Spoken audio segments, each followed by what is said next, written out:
जब तक सरकार इस कॉरिडोर के आदेश को और मंदिर न्यास का जो गठन करना चाहती है उसमें पुनर्विचार करके इसको खत्म नहीं करती है, तब तक हमारा अनशन, हमारा आंदोलन तीव्र आगे बढ़ता रहेगा। सुविधा देनी चाहिए। यहाँ पर रत्ती भर भी कोई सुविधा के नाम पे कुछ भी नहीं है। हम देख रहे हैं ना आके, और जगह जाइए। बहुत सारे मंदिरों में मैं गई हूँ, बहुत जगह गई हूँ। यहाँ का सिस्टम सबसे मतलब क्या बोला जाए, बोलने लायक ही नहीं है। वृंदावन की सकरी गलियां, जो आमतौर पर मंदिर की घंटियों, श्रद्धालुओं के जयकारों और भक्ति से भरे भजनों से गूंजती रहती हैं, वहां अब नारेबाजी और विरोध के सुर सुनाई दे रहे हैं।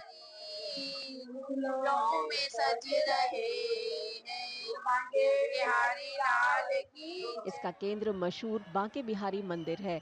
राज्य सरकार ने मंदिर के चारों ओर कॉरिडोर विकसित करने के लिए एक अध्यादेश जारी किया है।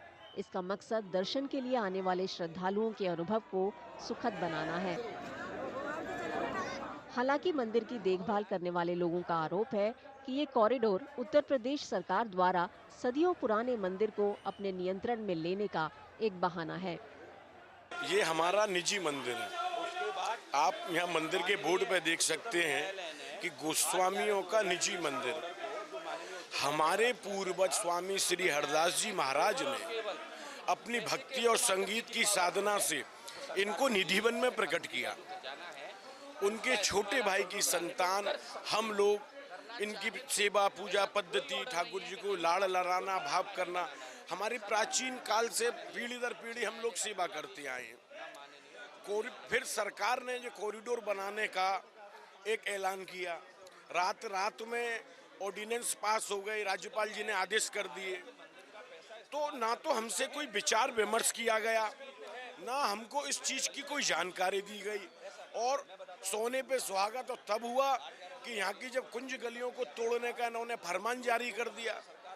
तो जो कंक्रीट का बंद बनाने के लिए सरकार ने क्या आदेश दिया है? बांके बिहारी मंदिर का प्रबंधन 16वीं सदी के संत, कवि, संगीतकार और भक्ति आंदोलन के पुरोधा स्वामी हरिदास के वंशजों द्वारा किया जाता है। उनका कहना है कि ये एक निजी मंदिर है जिसे न सिर्फ उनके पूर्वजों ने बनवाया था, बल्कि आज भी इसका प्रबंधन पूरी तरह से उनके परिवार द्वारा ही किया जाता है। मंदिर के मालिकाना हक का दावा करने वाले गोस्वामी परिवार का आरोप है कि उत्तर प्रदेश सरकार ने मंदिर के पैसे का इस्तेमाल करने की कोशिश में उच्चतम न्यायालय को गुमराह किया है।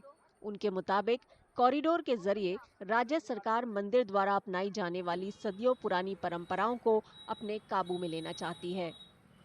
सरकार के मुताबिक प्रस्तावित कॉरिडोर को वाराणसी और अयोध्या में इसी तरह की परियोजनाओं की तर्ज पर विकसित किया जाएगा।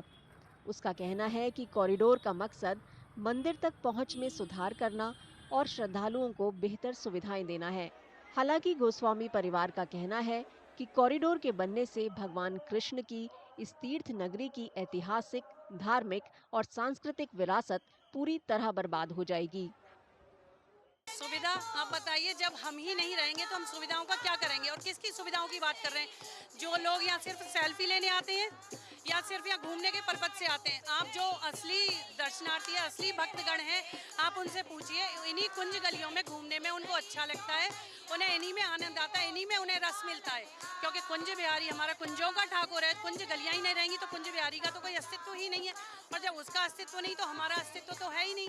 तो हमें कोई फायदा नहीं है, कुछ भी नहीं है, हमें कोई कुछ जरूरत ही नहीं है। हमें वही वृंदावन चाहिए जो है, जैसा है।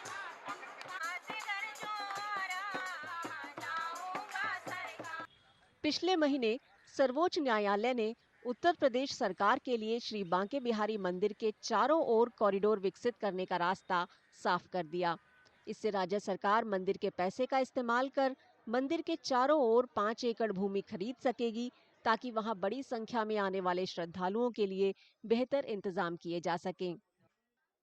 हालांकि गोस्वामी परिवार ने अदालत के इस आदेश को चुनौती दी है और पुनर्विचार की मांग की है। उच्चतम न्यायालय इस मामले की सुनवाई जुलाई के आखिर में करेगा। 1862 में बने बांके बिहारी मंदिर में प्रमुख त्योहारों के दौरान हर दिन लगभग 3 लाख श्रद्धालु आते हैं। दुखद बात यह है कि अगस्त 2022 में जन्माष्टमी समारोह के दौरान बहुत ज्यादा भीड़ की वजह से मची भगदड़ में 2 लोगों की मौत हो गई थी। हादसे के 1 साल बाद इलाहाबाद उच्च न्यायालय ने भीड़ प्रबंधन के लिए तत्काल उपाय करने का आदेश दिया। कॉरिडोर का प्रस्ताव उसी निर्देश से निकला। अधिकारियों का कहना है कि कॉरिडोर के बनने से न सिर्फ भीड़ भाड़ कम होगी, बल्कि श्रद्धालुओं को सभी जरूरी सुविधाएं भी मिल सकेंगी। अधिकारियों ने इस दावे का भी खंडन किया कि सरकार किसी भी तरह से मंदिर को कंट्रोल करने का इरादा रखती है। उन्होंने कहा कि कॉरिडोर बनने के बाद मंदिर से जुड़ी परंपराओं पर कोई असर नहीं पड़ेगा। हालांकि प्रस्तावित कॉरिडोर को लेकर कई दुकानदार चिंतित दिख रहे हैं। किराए की दुकानों से कारोबार चला रहे कई दुकानदारों का कहना है कि उन्हें न सिर्फ दूसरी जगह अपनी दुकानदारी जमानी पड़ेगी, बल्कि उन्हें सही मुआवजा भी नहीं मिलेगा। हालांकि श्रद्धालुओं का नजरिया बिल्कुल अलग दिखता है। ज्यादातर लोग कॉरिडोर निर्माण के कदम को सही ठहराते हैं। उनका मानना है कि इससे मंदिर में दर्शन के लिए आने वाले लोगों को सभी जरूरी सुविधाएं मिल सकेंगी।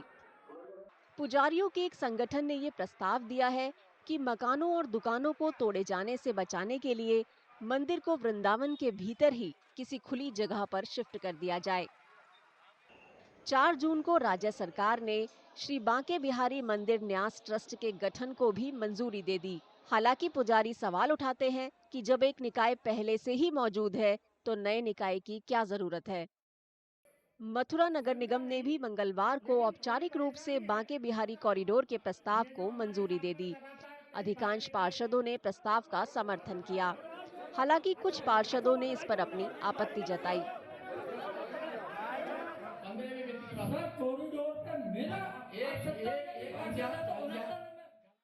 इस मामले के जल्द हल होने की उम्मीद नहीं दिखती है, क्योंकि गोस्वामी परिवार अपना विरोध प्रदर्शन जारी रखना चाहता है। साथ ही अदालत में मामला अब भी लंबित है।